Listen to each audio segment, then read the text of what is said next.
시작이 근본입니다. 참으로 시작이 우리 삶에 얼마나 중요한 자리를 차지하는지 모릅니다. 성경은 하나님의 시작으로 우리에게 말씀하여 주시는 것이 참으로 놀랍습니다. 왜 그렇습니까? 하나님의 시작이 바로 이 세상 하나님이 만드신 모든 것의 지배 원리이기 때문에 그렇습니다. 그래서 무엇인가를 완성하고 제대로 이루려고 한다면 반드시 그 어뜸되는 기초인 시작이 어떻게 되어지는지를 바라봐야 할 필요가 있는 것 같습니다.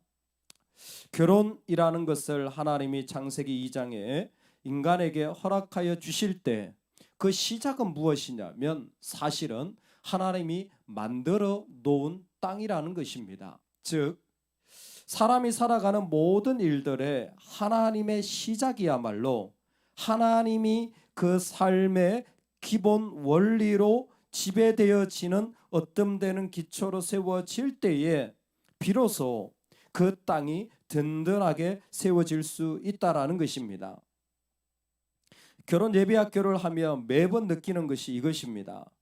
결혼이라고 하는 것이 얼마나 위대한 하나님의 시간인가라는 것입니다. 우리는 정말 이 시간을 구별해서 가르치고 세워가야 할 필요가 있다는 생각을 정말 많이 하게 됩니다. 첫째 날 거의 대부분의 예비 신랑 신부들이 충격을 받습니다. 많이 놀래요. 왜냐하면 우리는 결혼식을 준비하는 게 아니라 거룩한 예식을 준비한다라는 것으로 시작하기 때문에 그렇습니다. 그리고 그 거룩이 무엇인지를 같이 나눌 때에 자기들이 좋아서 하는 것이 결혼이 아니라 하나님 앞에서 어떤 모습으로 세워져야 할지를 준비한다라는 것에 당황하고 사실은 새로운 마음을 가지는 것이 거의 대부분입니다.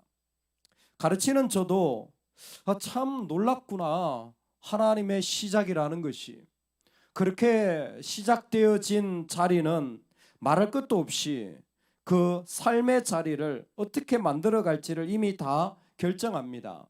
여러분 시작이 하나님이라면 마지막 결론은 뭡니까? 역시 하나님의 영광입니다. 보좌에 앉으신 이와 어린 양에게 찬송과 존귀와 영광과 능력을 세세토록 돌릴지어다 하니 내 생물이 가로되 아멘하고 장로들은 엎드려 경배하더라. 아멘.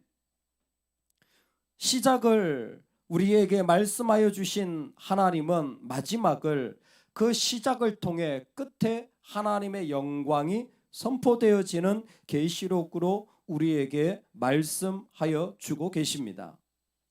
저와 여러분에게 이 시작이 잘 날마다 이루어지는 은혜가 있기를 주의 이름으로 축원합니다. 그래서 믿음의 선배들은 모든 시작을 기도와 예배로 한 것 같아요.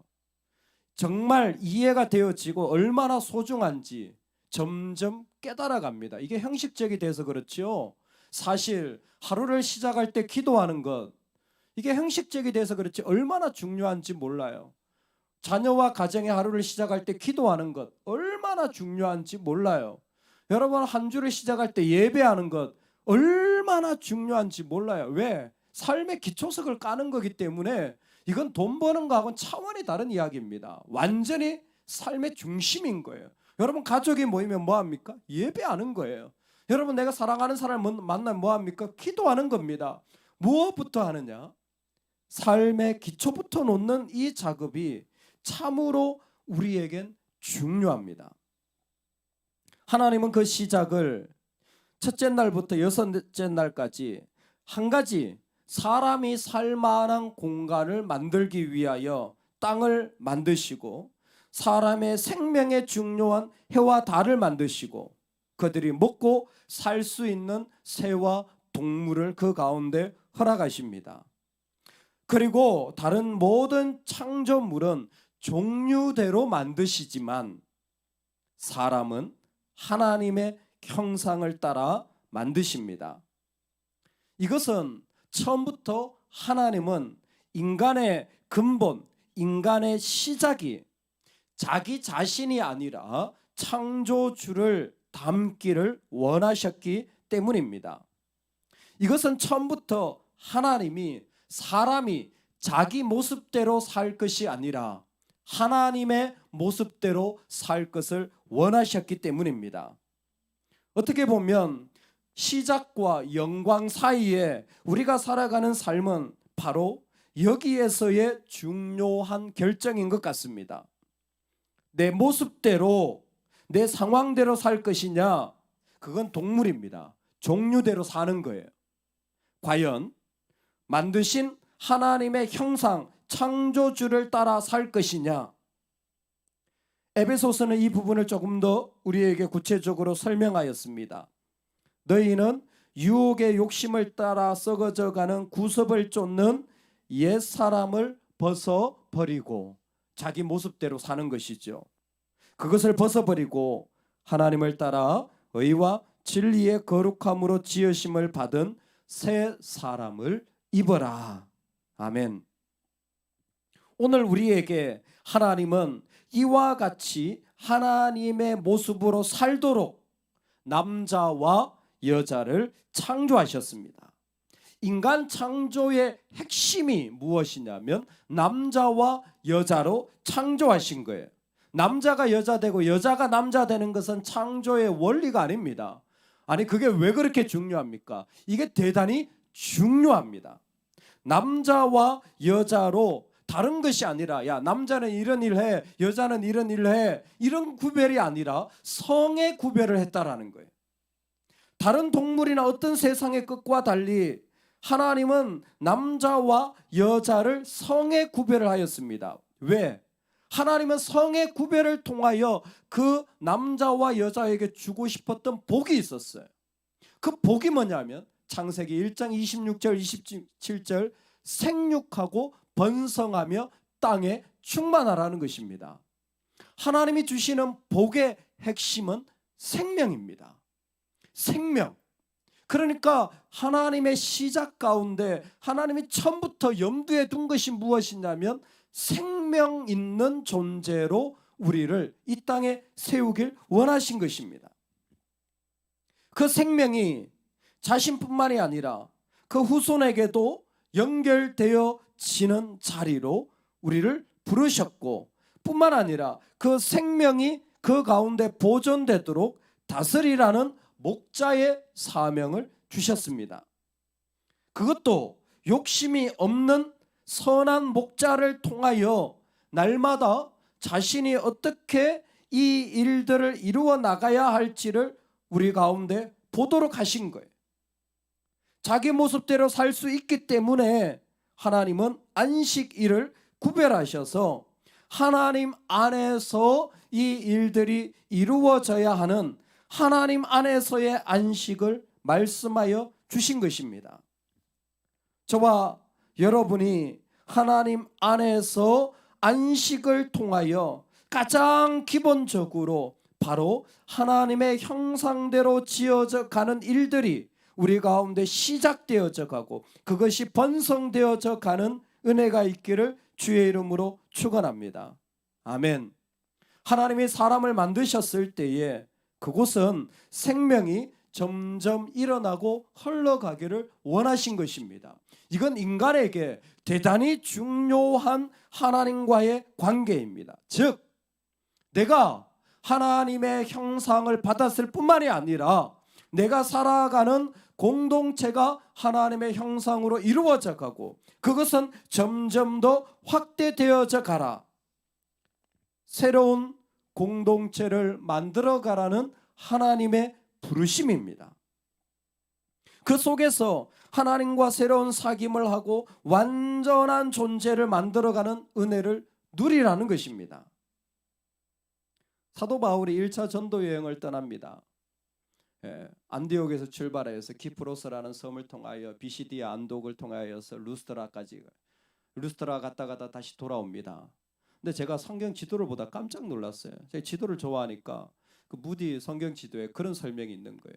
1차 전도여행을 했을 때 마지막 끝부분에 된 루스트라라는 지역인데요. 루스트라에서 약 100km만 가면 멀지 않죠. 100km만 가면 사도 바울은 자기 고향인 다소에 도착할 수 있어요. 조금만 더 가면 이게 재미있게 이렇게 쭉 C자로 돌아서 갔다가 조금만 더 가면 자기 고향에 갈 수 있는 거예요. 근데 전도하기 너무 힘들었어요. 사람들이 막 돌로 치고 죽이려고 하고 뭐 반대하고 비난하는 거 말할 것도 없고 말이죠. 마치 우상처럼 뭐 제우스처럼 뭐 태어났다 그래서 막 이 바울과 바나바를 막 그렇게 우상숭배 별의별 일이 다 일어나는 거예요. 너무 힘들었어요. 너무 힘들면 집으로 가면 돼요. 근데 바울은 어떻게 하냐면 100km면 집에 갈 걸 3,300km를 다시 돌아서 가요. 왔던 길을 다시 돌아서 갑니다. 희한하죠. 그 힘든 길을 왜 가는지 이해가 안 되는 거예요. 아니 3,300km나 수없이 수십 배 힘든데 수없이 어려운데 왜 그 길을 가느냐. 하나님 그 마음을 주셔가지고 왔던 길을 다시 돌아갑니다. 근데 놀라운 일을 발견해요. 그렇게 힘들게 그렇게 어렵게 말도 안 되게 그 길을 가서 예수를 전했는데 뒤로 돌아서 가면서 사도 바울이 발견한 게 뭐냐면 가는 곳마다 새로운 공동체가 세워진 거예요. 다시 가보니까 돌아가는 곳마다 새로운 공동체가 세워져 있는 거예요. 교회가 그렇게 세워지는 거예요. 교회는 그런 곳입니다. 예수로 변화되어진 자들이 모이는 곳이 교회예요. 교회 먼저 세워놓고 사람을 변화시키는 게 아니라 원래 변화되어진 사람들이 모여서 공동체를 이룬 것이 교회의 출발이었어요. 그 사람들은 정말 예수를 듣고 변화된 거예요. 사도 바울은 너무 놀랬겠죠. 나는 힘들고 어려웠는데 어떻게 이런 일이 일어났나. 오늘 우리 가운데 하나님의 세상을 정복하고 다스리라 할 때 하나님이 여전히 새로운 공동체를 이 땅 가운데 꿈꾸십니다. 그게 하나님의 시작이에요. 하나님의 시작은 계속 우리로 하여금 선한 목자의 사명을 주셔서 이 땅에 그 하나님의 아름다움이 계속 이루어져 가도록 계속 싸우고 계속 우리 곳곳에서 그래서 우리가 먼저 말씀으로 서야 되는 거예요.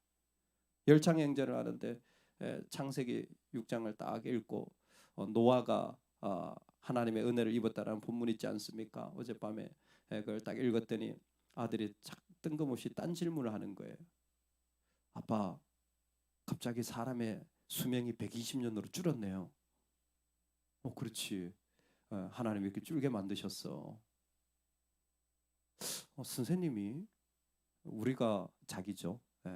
우리가 살 때는 의료 기술이 발달해가지고 120살까지 산다 그랬는데 그러면 이거 하나님 명령에 위배되는 거 아니에요? 하나님 120년 줄여 놓으셨는데 사람이 120년보다 더 살면 이거 하나님 명령에 위배되는 거 아니에요? 그렇게 생각할 수도 있겠다. 그래서 부모님이 성경을 배워야 됩니다. 아침에 말씀을 들어야 돼요. 아들아, 그 말씀도 있지만 시편에 보면 사람의 수명이 70, 80이라는 말씀도 있다. 그러면 그때는 70, 80밖에 살지 못했지 않았느냐. 이건 하나님이 사람의 생명을 한계 지었다라는 것을 말하는 거야. 넌 120년 이상 더 살아도 돼. 하나님이 지으신 한계 속에 산다라는 걸 의미해. 그러면서 다시 한번 드는 생각이 뭐냐면 가정에서건 교회에서건 뭐예요? 이 땅에서건 우리는 하나님을 시작하는 존재라는 겁니다. 하나님으로 세워가는 존재라는 거예요. 어떤 곳은 완전히 믿지 않는 곳이 있고 어떤 곳은 돌을 던지는 곳이 있고 어떤 곳은 죽이러 가는 곳이 있지만 우리는 기꺼이 그곳에서도 하나님을 시작하고 하나님으로 살아가는 존재. 내 스스로가 미약하고 연약해 보여도 하나님의 형상을 통하여 만드신 우리에게 하나님은 자신의 일을 지금도 시작하시는 줄로 믿습니다. 여러분, 시작이 근본입니다. 그 사실을 믿고 우리 스스로가 날마다 모든 일들에 모든 순간마다 하나님으로 시작하여 우리의 기초를 낳기를 주의 이름으로 축원합니다.